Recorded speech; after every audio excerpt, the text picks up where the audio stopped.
Hi, I'm Linda. This is episode 5 in my senior dating experiences, and it was the best ever. I had practically a religious experience when I connected with ES, who was 50 years old and seemed very interested in me. I was quickly attracted to him. Initially, when we started chatting on the dating site, I was skeptical because of the age difference, but I played along. I soon found out we had several things in common and became more attracted to him because of it, especially his spiritual side. The endorphins really started to flow as I got more excited about him. Though I usually never flirt, I found myself flirting with him. It soon turned to talking dirty, something I also never do.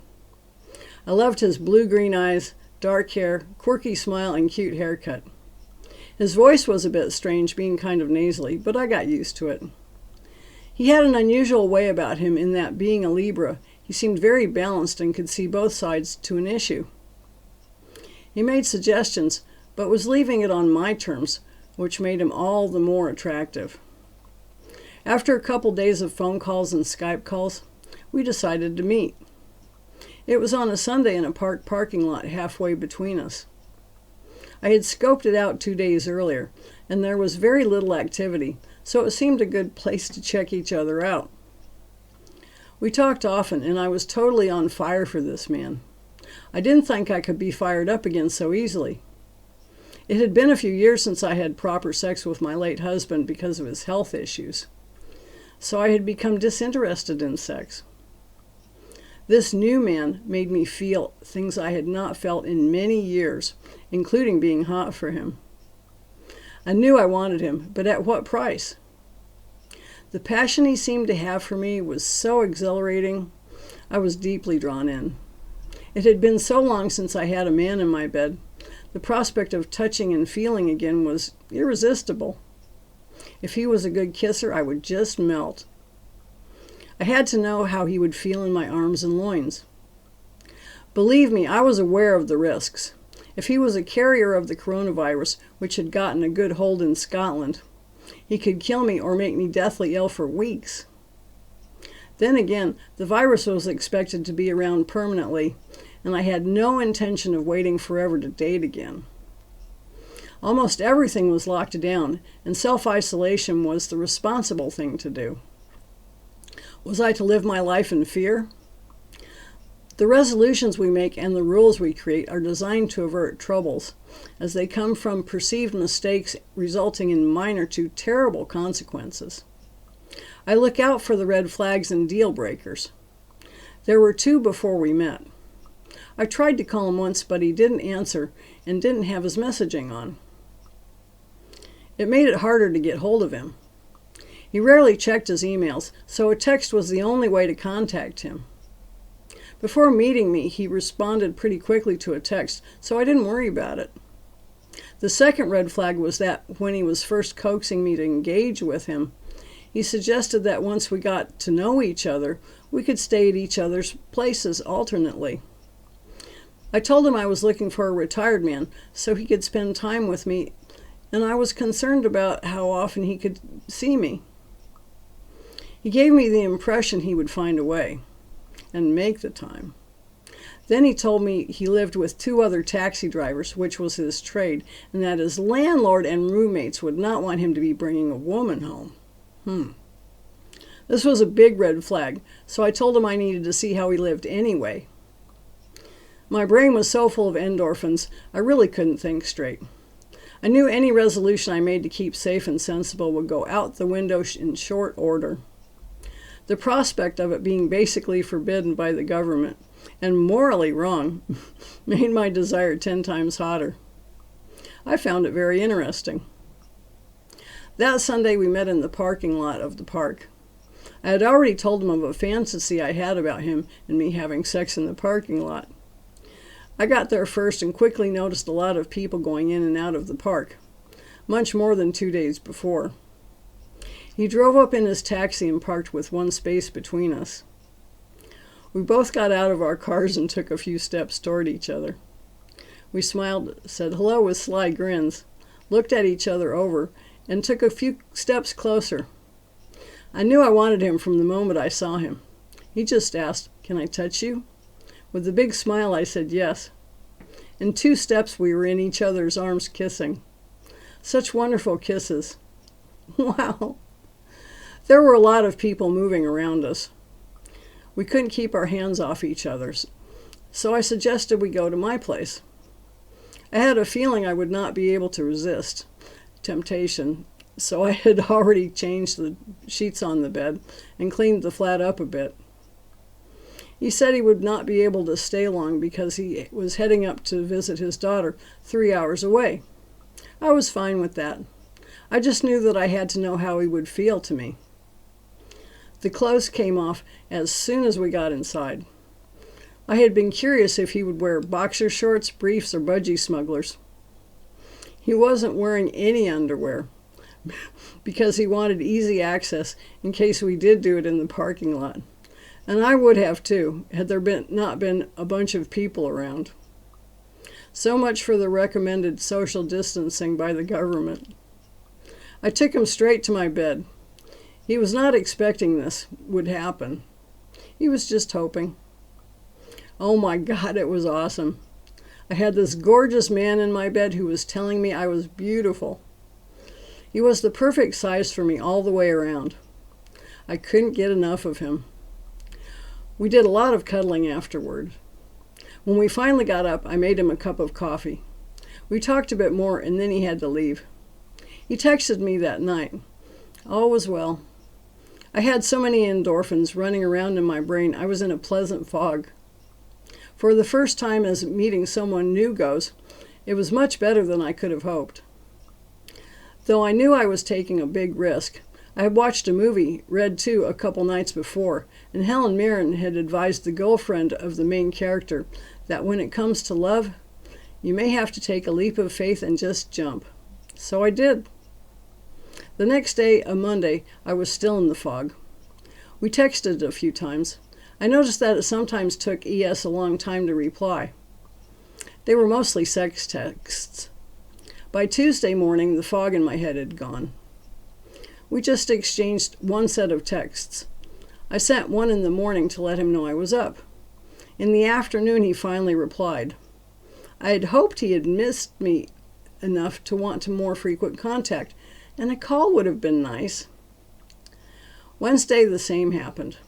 It seemed he was distancing himself, though we had made plans for him to stay overnight on Sunday after he returned. I sent him a text saying the flame had gone out, but the coals still burned and needed tending. Eventually he texted back and we smoothed things over, but my doubts were taking hold. Friday we had a long conversation on the phone when the text seemed strained, and I called him. Saturday did not see any improvement. I know he was busy with family and I did not want to seem needy. I like to think I keep it in check these days and work hard to keep things in perspective. I had to wait until Sunday to see where we were at. When ES came by on Sunday, we jumped into bed immediately and then spent a long time cuddling. Once we got up, I showed him my animation clip and the book I had created associated with it. We watched a DVD and enjoyed talking. He stayed the night, which I quite enjoyed. He said he enjoyed it as well. We had repeatedly asked what I wanted to do with him sexually. Because my birthday was coming Friday, I said I wanted to do something I would not normally do. I was under the impression he was struggling financially due to having to work twice as hard and only making half as much. I know that it is wrong to be giving or loaning money, but I really wanted to treat myself. I asked him if I could book him all day Friday as my chauffeur and sex slave. He got a kick out of my request, but was uncomfortable with me offering money for it. I said it was a straight business proposition, as I really wanted to lock him in for Friday. He was reluctant and would not commit, claiming he may still be having issues with his car regarding getting it through taxi MOT, which is more stringent than regular MOT. He left Monday around noon, saying he had a 3 p.m. appointment for a pre-test on his car. It was a cordial parting. I really enjoyed our time together. I have no regrets about it. I never really trusted him, though. Trust is earned. He said he would call me the next night, yet failed to do so. I sent him a couple of text messages, and there was no reply. I was pretty sure he had become a ghost. It was not a surprise how he treated me. I was looking for clues of predestination. He had mentioned the movie Made in Heaven and hinted that the plot of two souls from heaven having 30 years to find each other on earth might be similar to us, but that we took 50 years to find each other. Our conversations led me to think he might have been the one I was looking for, but I was always skeptical. The lack of content led me to feel that he was just not into me. I got it. I would have been surprised if I saw him for my birthday. I did not do anything wrong. Whatever the problem was, it was his problem. I had a great time and a wonderful memory of our first meeting. I broke all of the rules for him and would likely do it again, but I did not need someone who strings me along. I spent my birthday alone, which was not a surprise. I am sure it would never have worked long term, no matter what, due to the age difference. Eventually, I just looked at it like it was a vacation where I had a quick fling. I know why it is hard to let go. He was like heroin, though I have no direct experience with the drug. The first fix will always be the most intense, even spiritual. Then we try to continue the high with more interactions, but it can never be like the first time again. I really did think we had a connection. Transferring that to real everyday life is difficult. Apparently, I was completely wrong about him. Was I deceived? Not really. I never trusted him. I just wanted to see where it would go. If anything, he may have been lying to himself about it all, considering that in 50 years the man had only been in 2 serious relationships, so he said, one of which was a 4-year marriage, and then spent another 2.5 years with a lady who was 15 years his junior. That does not indicate someone who has the ability for a long haul.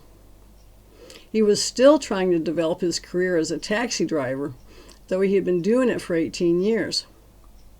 And allegedly, he lived with roommates, but I knew it could have just been likely he was in a relationship with another woman.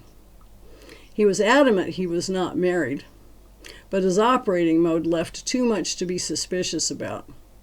I felt too strongly that he was hiding something, maybe hiding a lot. Though much of me wants to know the truth about why he just disappeared, I'm pretty sure that if I really knew the truth, that I would be hurt much more than just not seeing him again. His operating mode was much like someone who has a steady relationship and doesn't want it known he is cheating on her. If it is about the age thing, I might feel worse about that. So the truth behind the truth was that I really didn't want to know why it ended so suddenly. In order to let go of ES, it was necessary for me to send him an email. It had been a week since we last messaged. I never heard from him again, but for my own sanity, I needed to make absolutely sure there was no misunderstanding. I really liked him and would have been happy to just be friends who do antique fairs. He had complained about not having many friends, so I wrote a nice letter and offered my friendship in any case. I don't know why I felt so compelled to do it. It had nothing to do with dignity or desire. The fire for him was completely out. I didn't feel a lesser person for doing it, and I did feel better that I had. Though I often got hit on by younger men of all ages, for which I never knew why, it made me reevaluate the prospect of dating a much younger man. 5 years on either side of my age really does create a communication gap because we don't get each other's references, which gets a bit frustrating having to explain things to each other. And once the initial thrill is past, they are too likely not to have much time for you in the long run while they still try to make something of themselves in their career path. If you just want to fling, there is nothing wrong with that, but don't expect it to go much further. It could also be a scam with the man looking for a sugar mama. ES never asked me for money, but I must stress that if any man asks a woman for money, that is the #1 red flag he is a con man. If that happens, whatever you do, please don't fall for any sympathy story and disconnect from him immediately. Otherwise, enjoy yourself. Just don't take it too seriously. If you like this video, please give it a thumbs up and subscribe.